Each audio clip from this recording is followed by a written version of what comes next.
మీ కుటుంబ శాంతి, ఆరోగ్యం, ఆర్థిక అభివృద్ధి కోసం రుద్రాక్ష మహాపూజలో తప్పక పాల్గొనండి. ఇప్పుడే నమోదు చేసుకోండి. Welcome to our channel. ఈ రోజు మనతో పాటు రమగారు ఉన్నారు. నమస్తే రమగారు. నమస్తే జయ. రమగారు, భయపెట్టో లేకపోతే బుజ్జగించో మాట వినిపించాలి, కానీ పిల్లలు కూడా వినట్లేదండి. భయపెట్టినా వినట్లేదు, బుజ్జగించినా వినట్లేదు.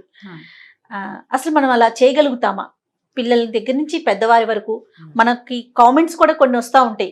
కొన్ని వీడియోస్లో చూసారా, వాళ్ళు మా మాట వినట్లేదు, వీళ్ళు మా మాట వినట్లేదు, వీళ్ళు మమ్మల్ని మాకు పైన ఉంటున్నారు, మా మీద పెత్తనం చెలా ఇస్తున్నారు అన్నట్లుగా. ఎట్లా రమ్మగారు? నయానా భయాన వినిపించడం కష్టమే. నయానా భయాన వినిపించడం. పిల్లలు మాట వినరు అంటే బ్యాడ్ వర్డ్, కానీ మొగుళ్ళు మాట వినరు. కొండకచో పెళ్ళాలు మాట వినరు. వద్దంటే షాపింగ్ చేస్తారు, వద్దని చేయమంటే చెయ్యరు, వద్దన్నదే చేయాలనుకుంటారు. అక్కడికి వెళ్ళొద్దంటే వినరు, ఇదేదో చేయొద్దంటే వినరు. పిల్ల వినరు, పెద్దలు వినరు. మాట వినిపించాలంటే ఏం చెయ్యాలి? వారిని మన వశం చేసుకోవాలి మొదట. పిల్లల్ని కానీ పెద్దల్ని కానీ బుజ్జగిచ్చి నయానా భయాన అంటే భయాన వినని వాడిని నయాన ఒప్పించాలి. ఓకే, భయంతో విండు. వాడు చంపుతా అంటే చంపితే చంపు, నేను చచ్చినా వినంటాడు. మా నాన్న కాదు, మా అమ్మ కాదు, నాకు ఎంత నొప్పిగా ఉందో అని వాడిని బ్లాక్మెయిల్ చేసి ఒప్పించాలి. కొంచెం ఛాన్సెస్ ఉన్నాయి, కొద్దిగా అవకాశం ఉంది. తర్వాత నేను నీకు అది ఇస్తా, ఇది ఇస్తా, ఇంకోటి ఏదో కొని పెడతా, నీకు కావాల్సింది చేస్తా అని బ్రైబింగ్, లంచాలు ఇచ్చి ఒప్పించవచ్చు కదా. తర్వాత ఎక్కువ ప్రేమగా ఉండి ఒప్పించవచ్చు. చాలా ప్రేమగా ఉండాలి అవతల వాళ్ళతోటి. వాడు నేను కాదంటే వీళ్ళు బాధపడతారేమో అని బెంగ రావాలి అవతల వాళ్ళకి. ప్రేమకి లొంగిపోవాలి. ఓకే, ఇంతే పద్ధతి. బాగుంది. దీనికి వినకపోతే దానికి వింటారు. ఓకే, వినాల్సిందే. ఇవాళ వినకపోతే రేపు వింటారు. వినాల్సిందే, వినక తప్పదు. వీళ్ళు వెబ్బే మీరేం చెప్పినా మా ఆయన అంతేనండి అంటే ఆయనల సంగతుల మీద ఒక చిన్న కథ ఉంది, సరదా కథ చెప్తాను. ఆయనకి సంబంధించింది, ఆయనకు సంబంధించింది. రైట్. ఒక ఊళ్ళో ఒక ఆవిడ, ఏమందాం, ఓ సుబ్బమ్మ గారు, సుబ్బమ్మ అనకూడలే మరి, ఓ సుబ్బలక్ష్మి అనుకుందాంలే, మరి సుబ్బమ్మ బాగులేదు, సుబ్బలక్ష్మి పేరు బాగుంది. ఈవిడ ఏంటంటే ఆవిడ భర్త ఆవిడ మాట వినేవాడు కదా, ఆవిడకి చాలా విసుగు పుట్టేది. పక్కింట్లో చూస్తే వాళ్ళు ఏంటో సఖ్యంగా ఉన్నారని తోచేది. ఇది చూస్తే మన మాట వింటలేదు. ఓసారి పుట్టింటికి వెళ్ళింది, అక్కడ చూస్తే నాన్నేమో అమ్మ మాట వింటున్నాడు, అన్నయ్య ఏమో వదిన మాట వింటున్నాడు. నా మొగుడే మాట విండు, ఏం చెయ్యాలి?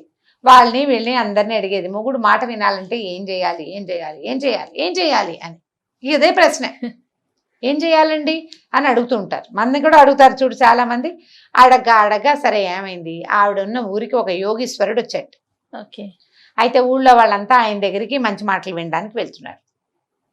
ఆయన దగ్గర ప్రతి ప్రశ్నకి సమాధానం ఉంటుందని చెప్పుకోవచ్చు వచ్చారు. మొదట ఏం చెప్పుకోరు. కొంతమంది వెళ్ళొచ్చాక వాళ్ళు చిలవల పలవలు కాస్తుంది, అదిగో పూలంటే ఇదిగో తోకంటారు. సరే ఈవిడ ఏం చేసింది, సుబ్బలక్ష్మి కూడా అక్కడికి వెళ్ళింది యోగీశ్వరుడి దగ్గరికి. అమ్మ ఏం కావాలంటే ఆవిడ కొద్దిగా మొహమాట పడి, అయ్యా ఏకాంతంలో ప్రశ్న అడుగుతానండి అని. ఏమిటో ఈవిడ ఏకాంత ప్రశ్న అని అందరినీ శిష్యుల్ని పంపించేశాడు. ఏమిటమ్మా అన్నాడు. అయ్యగారు మా ఆయన నా మాట వినడండి, ఎంత చెప్పినా, ఎంత అరిచిపోట్లాడినా, ఎంత కేకలేసినా మాట వినటం లేదండి, మంచి మాట అస్సలు వినడు, ఎలాగండి మా ఆయన్ని ఒప్పించడం అని బాగా ఆలోచించాడు ఆయన. అమ్మ ఓ పంచి, మన సమీపంలో ఒక అడవి ఉంది కదా, అక్కడ పులులు తిరుగుతున్నాయి. నువ్వు ఒక పులి గుహ దగ్గరికి వెళ్ళి, పులికి మీసాలు ఉంటాయి, ఒక్క మీసం పట్టుకురా. ఆ పులి మీసం కనుక నీ దగ్గర ఉందో మీ ఆయన నీ మాట వింటాడు. ఓకే, పులి మీసాలు కావాలి. భర్తలు మాట వినాలంటే ఏం చేయాలి? పులి మీసం కావాలి. ఇప్పుడు మేమంతా ఫారెస్ట్ లో పరిగెత్తండి మీరందరూ. ఓకే, అయిందా? సరే పులి మీసం తేవాలంటే ఇవిడికి భయం వేసి, పులే దాని దగ్గరికి ఎలా వెళ్తాం? సరే ట్రై చేద్దాం అనుకుంది. ఏం చేసింది, ఇంటికి వచ్చి బాగా 4-5 రోజులు ఆలోచించుకుని మొగుడికి ఏం చెప్పిందంటే, నేను కాస్త పక్క ఊరు మా అమ్మ వాళ్ళ ఇంటికి వెళ్ళొస్తానని పప్పలు చేసుకుని చక్కగా అరిసెలు, చెక్కలాలు, చెగోడీలు తీసుకుని తలా ఒక టిఫిన్ వచ్చిన. అంత టిఫిన్లలో లేవుగా అప్పట్లో, మూటలు కట్టుకునేది. ఓ మూటలన్నీ కట్టుకుని తను కూడా తిండికి ఏర్పాటు చేసుకుని అడవిలోకి వెళ్ళింది. వెళ్తే ఒక పులి గుహ దగ్గరికి వెళ్ళింది. పులి ఎక్కడో వేటాడి వచ్చింది, మెల్లిగా అలసటగా పడుకుంది. ఏదో శబ్దం అయ్యేసరికి గాండ్రు మంది, వీడు పిక్క చచ్చిపోయింది, అయ్యా బాబోయ్ పులి అరుస్తోందని అనేసరికి సరే ఏం చేసింది, మెల్లిగా ఒక్కో అడుగు వేసుకుంటే లోపలికి వెళ్ళింది. పులికి బద్ధకంగా అంత అట్లా కూర్చొని చూస్తుంది.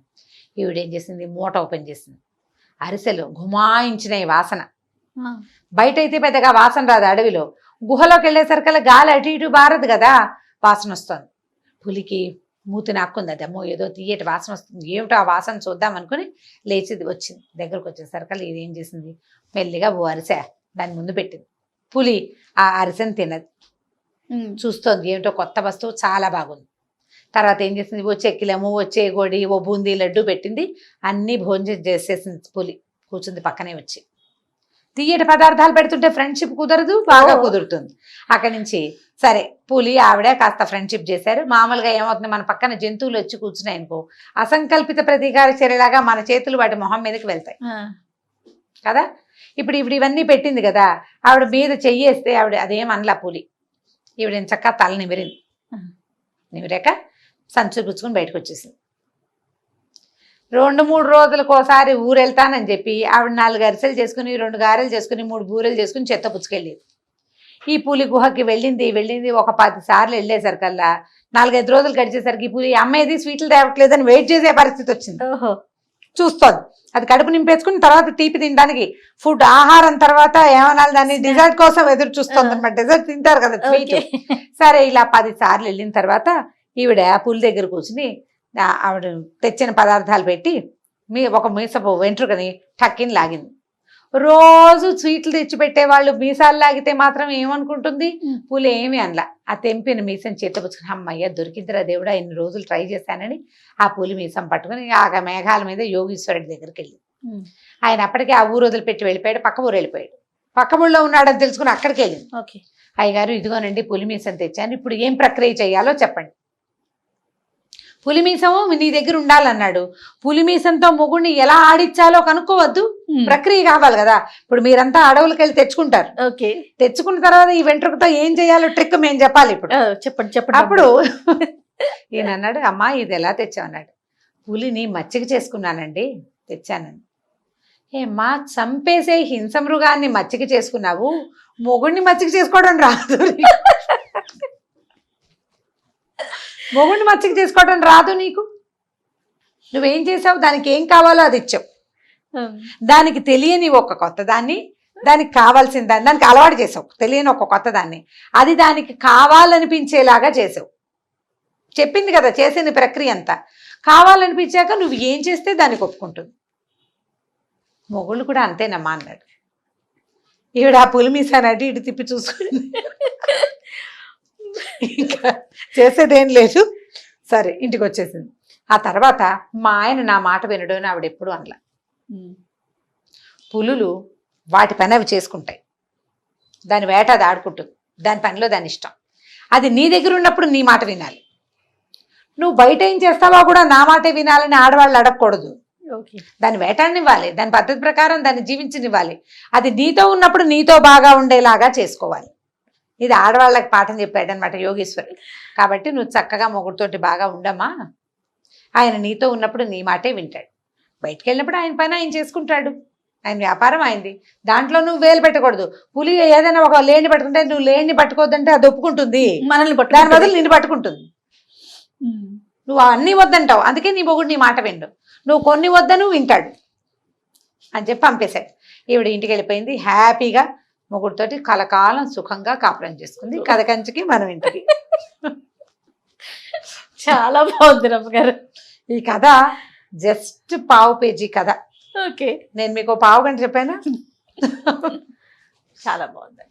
ఒక నీతి కూడా దాగుంది ఆలోచిస్తే కనుక. సమస్యలకి చెక్ పెట్టే ఒక అవకాశం కదా అదే. కానీ అందరూ వినరు రమ్మగారు, మళ్ళీ అది కూడా మనం అనుకోవాలి ఒక్కసారి. అందరూ వినరు. మీకు ఎంత చేతొచ్చు అనే దాని మీద ఆధారపడి ఉంటుంది అది. అంతేనంటారా? ఖచ్చితంగా. చూద్దాం మన కామెంట్స్ రూపంలో మన వాళ్ళంతా ఏం చెప్తారు. చేత కావట్లేదని అర్థం, అంతకంటే అసలు రెండోది లేదు. ఎందుకంటే ఆడ మగాని భగవంతుడు సృష్టించాడు ఒకళ్ళ కోసం ఒకళ్ళు అని. అంతే. ఓకే రమ్ గారు, నమస్తే. నమస్తే జయ. ఈ వీడియో కనుక మీకు నచ్చినట్లయితే లైక్ చేయండి, షేర్ చేయండి. మరిన్ని వీడియోస్ కోసం మా ఛానల్ ని సబ్స్క్రైబ్ చేసుకోండి.